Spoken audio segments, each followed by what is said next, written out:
Bollywood cafe आज explain कर रहा है एक पॉलिश मूवी। ये मूवी पॉलिश फिल्म फेस्टिवल की अवार्ड विनिंग मूवी है। इस मूवी में एक मदर और एक सन के रिलेशनशिप को बखूबी उजागर किया गया है। अपने मॉम की ऊटपटांग हरकतों की वजह से एक बच्चा किस तरह से उस माहौल में अपने आप को संभालने की कोशिश करता है, देखेंगे हम इस मूवी में। पोलैंड के एक गांव में एक मॉम और उसका बेटा पैट्रिक रहते हैं। इस गांव की पॉपुलेशन बहुत ही कम है, लेकिन ये एक टूरिस्ट स्पॉट है। पैट्रिक के फादर यहाँ से कहीं दूर जॉब करते हैं, इसलिए मॉम और सन को हमेशा यहाँ पे अकेला ही रहना पड़ता है। पैट्रिक शुरू से ही यहाँ पे रहा है, इसलिए वो हमेशा से अकेला महसूस करता है। पैट्रिक के लिए उसकी दुनिया सिर्फ और सिर्फ उसकी माँ ही है। वो अपनी मदर के साथ ही हमेशा खेलता है, वो अपनी मदर के साथ ही साइकिलिंग करता है, वो अपनी मदर के साथ ही हमेशा स्विमिंग करता है, लेक के पास जाता है, गेम खेलता है। उसका कोई और फ्रेंड है ही नहीं। उसकी सारी दुनिया उसकी मॉम ही है। वो अपनी मॉम के साथ अपनी गांव के पास चलने वाली ट्रेन के साथ रेस भी लगाता है और ये उनका डेली का रूटीन है। पैट्रिक की दुनिया जैसे उसकी मॉम ही है। पैट्रिक की सारी दुनिया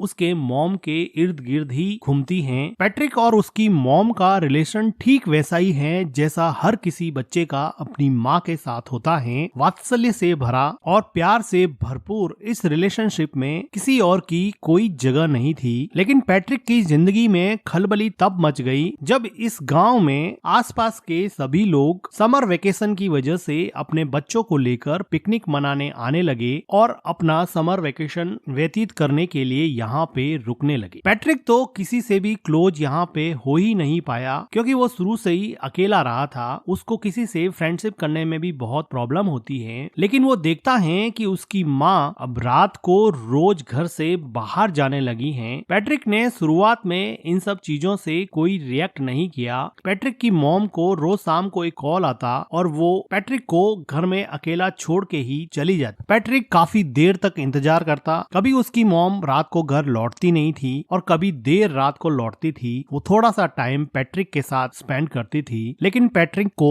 कल का बहाना देकर कि कल मैं तुम्हारे साथ पूरा दिन व्यतीत करूंगी और पैट्रिक को अकेला छोड़ देती थी। धीरे धीरे पैट्रिक अकेलेपन की वजह से एंजाइटी और डिप्रेशन का शिकार होने लगा। वो अपने अकेलेपन से कोप अप नहीं कर पा रहा था, क्योंकि उसके कोई फ्रेंड भी नहीं थे। अगले दिन वो देखता है कि उसके पड़ोस में कोई नई लड़की आई है जो शायद अपना समर वेकेशन यहाँ बिताने के लिए पास में रहने लगी है। पैट्रिक उस लड़की से दोस्ती करने की कोशिश करता है, लेकिन टिपिकल टीनेजर की तरह वो लड़की उसको कोई रेस्पॉन्स नहीं देती है। अगले दिन पैट्रिक की मॉम जब फिर से घर के बाहर जाने लगती हैं तो पैट्रिक को बहुत बुरा लगता है और वो अपनी मॉम के ड्रेस पर जूस से भरा ग्लास गिरा देता है, जिसकी वजह से उनकी मॉम उस पर बहुत चिल्लाती है और उसको डांटने लगती है। वो उसके मन की हालत नहीं समझ पा रही थी कि वो अंदर से कितना अकेला फील कर रहा है, लेकिन जैसे उसको कोई फर्क ही नहीं पड़ता, वो अपनी ड्रेस चेंज करके फिर से शाम को अपने बॉयफ्रेंड से मिलने के लिए निकल जाती है।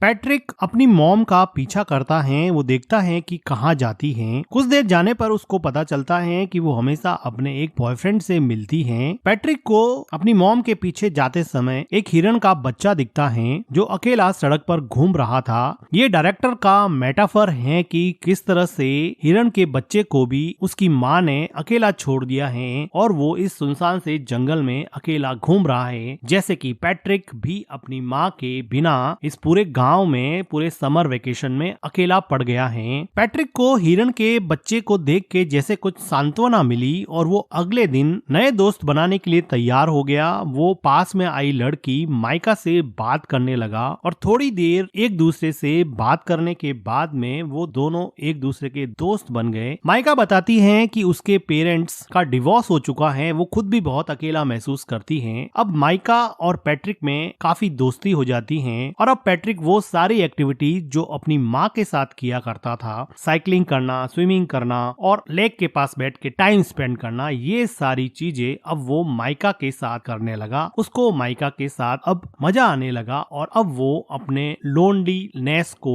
और एंजाइटी को थोड़ा कम कर सकता है और अपना पेन माइका के साथ शेयर कर सकता है। उसको अभी अपने मॉम की कमी कम खलने लगी थी। अगले दिन पैट्रिक के घर पे वो लेडी आती है जिसके हस्बैंड हस्बैंड के साथ पैट्रिक की मॉम का अफेयर चल रहा होता है। वो पैट्रिक को तो कुछ कह नहीं पाती है और उसकी मॉम उसके घर पे नहीं होती है, तो अकेली बैठ के वो बहुत रोती है। पैट्रिक एक वेल बिहेव बॉय की तरह उसको कुछ खाने को देता है। उसी शाम को पैट्रिक के डैड का कॉल आता है और पैट्रिक की मॉम उसके डैड से बात करते हैं। तो पैट्रिक की मॉम पैट्रिक को कहती है कि तुम अपने डैड को मेरे अफेयर के बारे में कुछ नहीं बताओगे, मैं तुम्हें वार्न करती हूँ। वो उससे कसम लेती है कि तुम अपने डैड को मेरे अफेयर के बारे में कुछ नहीं बताओगे। पैट्रिक कसम देता है कि मैं अपने डैड को आपके अफेयर के बारे में कुछ नहीं बताऊंगा। पैट्रिक को लगा कि ये बात मानने से उसकी मॉम उसके साथ ज्यादा टाइम स्पेंड करेगी, लेकिन उसकी मॉम को कोई फर्क नहीं पड़ने वाला था। पैट्रिक अब इतना परेशान हो चुका था कि वो मेन डोर की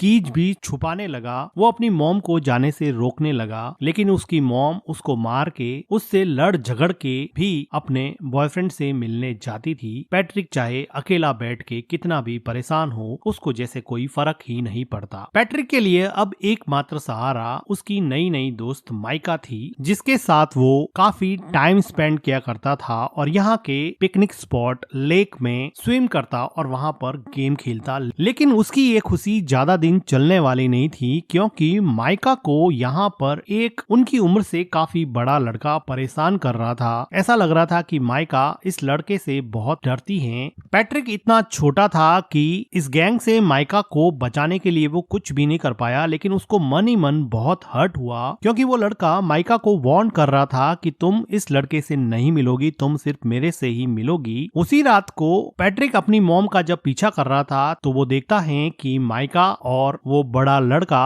एक दूसरे के साथ काफी टाइम स्पेंड कर रहे हैं, जिसको देखकर पैट्रिक को लगा कि अब उसकी जिंदगी वापस से अकेलेपन का शिकार होने वाली है। वो काफी मायूस हो जाता है। वो घर पर भी काफी टाइम तक अपनी मॉम का वेट करता। जब देर रात उसकी मॉम घर पे आती तो पैट्रिक उससे अपना टाइम मांगता, लेकिन वो थक हार के सो जाती और पैट्रिक उसकी मॉम के आने के बाद में भी अकेलेपन का ही शिकार रहता। अगले दिन सुबह पैट्रिक को माइका मिलती है और वो माइका को पूछता है कि क्या उस लड़के ने तुम्हारे साथ कोई जबरदस्ती की थी। तो माइका जैसे डर गई हो और वो डर के मारे वहाँ से भाग के घर में चली जाती है। पैट्रिक उसको जाके पूछता है कि हुआ क्या, मुझे ये तो बताओ। वो बिना कुछ बोले ही रोने लग जाती है। पैट्रिक को ऐसा लगता है कि उसके साथ जबरदस्ती की गई है। वो दौड़ के जाता है और उन लड़कों के ग्रुप में उस लड़के पे अटैक करता है, लेकिन एक छोटा बच्चा उससे कैसे लड़ेगा और वो बड़ा लड़का पैट्रिक को ओवर पावर कर देता है और पैट्रिक यहाँ पे कुछ नहीं कर पाता। थोड़ी देर बाद में माइका वापस पैट्रिक के पास आती है और उसको समझाने की कोशिश करती है कि हम दोनों अच्छे दोस्त बन सकते हैं, तुम इतना हर्ट क्यों हो गए हो। लेकिन पैट्रिक को डीप डाउन कहीं पे हर्ट हो गया था। वो वापस से माइका से बात ही नहीं करना चाहता था, क्योंकि वो ऑलरेडी अपनी मॉम से बहुत ज्यादा हर्ट था और जब माइका ने भी उसे हर्ट किया तो वो इमोशनली वायलेंट हो गया और वो अपने इमोशन को कंट्रोल नहीं कर पा रहा था। अपने गुस्से को, अपने फ्रस्ट्रेशन को माइका के ऊपर निकाल दिया और माइका को उल्टा सीधा बोला, जिसकी वजह से अब माइका को वापस हर्ट हुआ और अब माइका वहाँ से चली जाती है। पैट्रिक को बिल्कुल समझ में नहीं आ रहा था, क्योंकि वो छोटा सा बच्चा था, उसको समझ नहीं आ रहा था कि इन सब सिचुएशन से कैसे निकले। उसकी मॉम उसको बिल्कुल भी सपोर्ट नहीं करती थी, ना उसको गाइड करती थी। उसके आसपास कोई भी पेरेंटल गाइडेंस नहीं होने की वजह से वो अपनी ही दुनिया में जो उसको समझ में आता वो करता जाता और उसके अंदर अनस्पोकन इमोशंस का एक ऐसा गुब्बार बना, जिसकी वजह से वो बुरी तरह से फ्रस्ट्रेट हो गया। उसी रात को पैट्रिक की माँ घर पे रोती हुई आती है। ऐसा लग रहा था कि उसके बॉयफ्रेंड के साथ उसका झगड़ा हुआ है या फिर ब्रेकअप हो गया है। पैट्रिक की मॉम काफी दिनों तक उदास रहती हैं, लेकिन पैट्रिक अपनी मॉम को अपने पास में देख के काफी खुश रहने लगा है। वो अपनी मॉम की काफी केयर करता है। एक रात अचानक उसके डैड वापस लौट आते हैं और दोनों के लिए बहुत सारे गिफ्ट लाते हैं। पैट्रिक को अब लगा कि अब उसका समर वेकेशन बहुत अच्छे से निकलेगा, क्योंकि उसके डैड ने उससे प्रॉमिस किया था कि मैं समर वेकेशन तुम्हारा साथ में बिताऊंगा। अभी एक अच्छी फैमिली की तरह खूब अच्छा टाइम स्पेंड करते हैं और पैट्रिक अपने मॉम और डैड को एक साथ देख के बहुत खुश होता है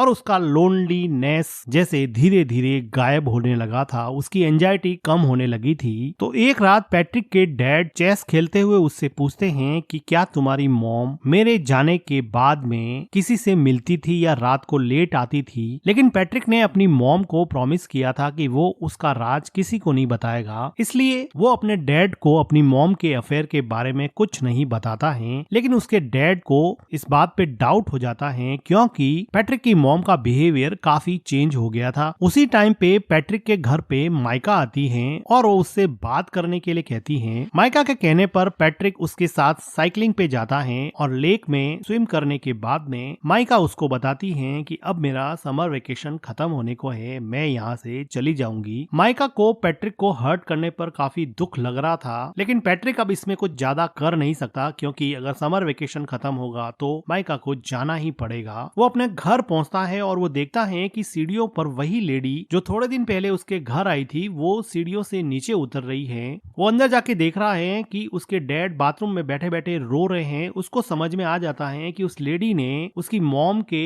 अफेयर के बारे में उसके डैड को बता दिया है, क्योंकि उस लेडी के हस्बैंड के साथ ही उसकी मॉम का अफेयर चल रहा था। तो इस बात से दुखी होके उसके डैड ने अब ये डिसाइड किया है कि अब वो यहाँ नहीं रहेंगे और वापस जॉब करने चले जाएंगे और शायद कभी वापस नहीं आएंगे। पैट्रिक की मॉम पैट्रिक के डैड को समझाने की कोशिश करती है, लेकिन जब आप रिश्तों की बुनियाद विश्वास को ही हिला देते हैं, ट्रस्ट को ही खत्म कर देते हैं, तो किसी भी इंसान को रोकना लगभग नामुमकिन सा हो जाता है। पैट्रिक के डैड अब यहाँ से चले जाते हैं। समर वेकेशन खत्म हो जाता है। अब पैट्रिक को स्कूल जाना होता है। पैट्रिक की मॉम पैट्रिक को तैयार करके स्कूल छोड़ने जाती हैं। वो दोनों सड़क पर चल रहे हैं, दोनों एक दूसरे से बात भी नहीं कर रहे हैं। पैट्रिक को अपनी मॉम पे बहुत गुस्सा है क्योंकि उसकी मॉम की वजह से उसके डैड उसको छोड़ के चले गए। उसके सेल्फिश बिहेवियर की वजह से वो किसी से घुल मिल नहीं पाया। वो मेंटली इतना ब्लॉक हो गया कि दूसरे बच्चों से बात भी नहीं कर पाता था और ना ही उसको अपनी मॉम का प्यार मिलता।